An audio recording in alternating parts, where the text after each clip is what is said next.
జగన్ పాలనలో తాము బ్రతకలేకపోతున్నామని ప్రజలు అంటున్నారని ఉమ్మడి పశ్చిమ గోదావరి జిల్లా జనసేన పార్టీ ప్రధాన కార్యదర్శి చంద్రశేఖర్ అన్నారు. పశ్చిమ గోదావరి జిల్లా భీమవరం పట్టణం హౌసింగ్ బోర్డు కాలనీ 9వ వార్డులో జనంలోకి జనసేన ఇంటింటికి జనసేన కార్యక్రమం నిర్వహించారు. ఈ కార్యక్రమాన్ని చంద్రశేఖర్, జనసేన నాయకులు రాంప్రసాద్, అప్పారావు, టీడీపీ నాయకుల ఆధ్వర్యంలో నిర్వహించారు.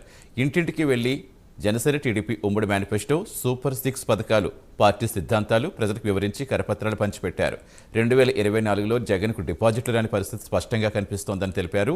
జగన్ ఓటమికి భీమవరం హౌసింగ్ బోర్డు కాలనీ నుంచే నాంది పలుకుతున్నామని చెప్పారు.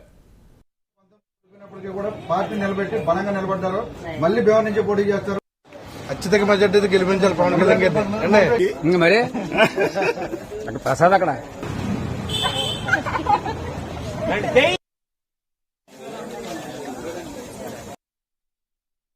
వాటికి సంబంధించి మన స్థానిక నాయకులు రాంప్రసాద్ గారు, అలాగే జీవేటి అప్పారావు గారు వారి ఆధ్వర్యంలో జనంలోకి జనసేన కార్యక్రమం, మన టీడీపీ జనసేన ఉమ్మడి మేనిఫెస్టో తోటి మరి టీడీపీ నాయకులు కూడా పాల్గొనడం జరిగింది. ఇందులోని ప్రతి ఇంటింటికి కూడా మరి రాబోయే రోజుల్లో జనసేన నుండి అదేవిధంగా టీడీపీ నుండి మరి మేము ఇచ్చేటటువంటి హామీలు కానివ్వండి, ఈ రాష్ట్ర ప్రభుత్వం యొక్క వైఫల్యాలు వాటిలో పొందుపరిచి మరి ప్రతి ఇంటింటికి కూడా మేము చేరవేయడం జరుగుతుంది.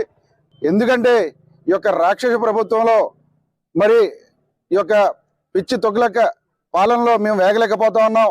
మీరు ఎట్టి పరిస్థితుల్లో కూడా మీ అందరూ కూడా ముందుండండి, మేము వెనకుండి ఈ బటన్ రెడ్డి గారికి మళ్ళీ బటన్ నొక్కి మేము బుద్ధి చెప్తామని చెప్పేసి ప్రజలందరూ కూడా మాకు చెప్తున్నారు. 2024లో జగన్మోహన్ రెడ్డికి డిపాజిట్లు కూడా లేని పరిస్థితి అయితే మాత్రం స్పష్టంగా కనబడతా ఉంది. ఆయన యొక్క ఓటమి ఈ భీమవరం నుంచి, ఈ హౌసింగ్ బోర్డు నుంచే మరి నాంది పలుకుతుందని చెప్పి నేను సందర్భంగా తెలియజేస్తా ఉన్నాను. భీమవరంలో పవన్ కళ్యాణ్ గారు పోటీ చేస్తారని విశ్వసిస్తా ఉన్నాం.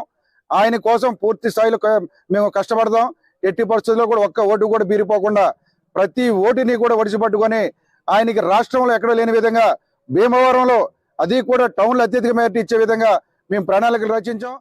జనసేన అనే కార్యక్రమం ఈ రోజు 9వ వార్డులో జనసేన ముఖ్య నాయకులు మరియు టీడీపీ ముఖ్య నాయకులతో కలిసి చేయడం జరిగింది.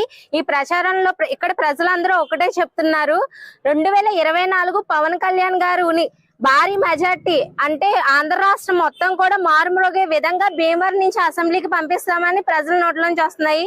ఈ జగన్ గారి పరిపాలన చూసి ఈ సైకో పోవాలి, ప్రజాపాలన రావాలని ఇక్కడ స్లోగాన్స్ ఇస్తున్నారు. ఇక్కడ మహిళలందరూ కూడా చాలా సానుకూలంగా ఉంది ఇక్కడ పరిస్థితి.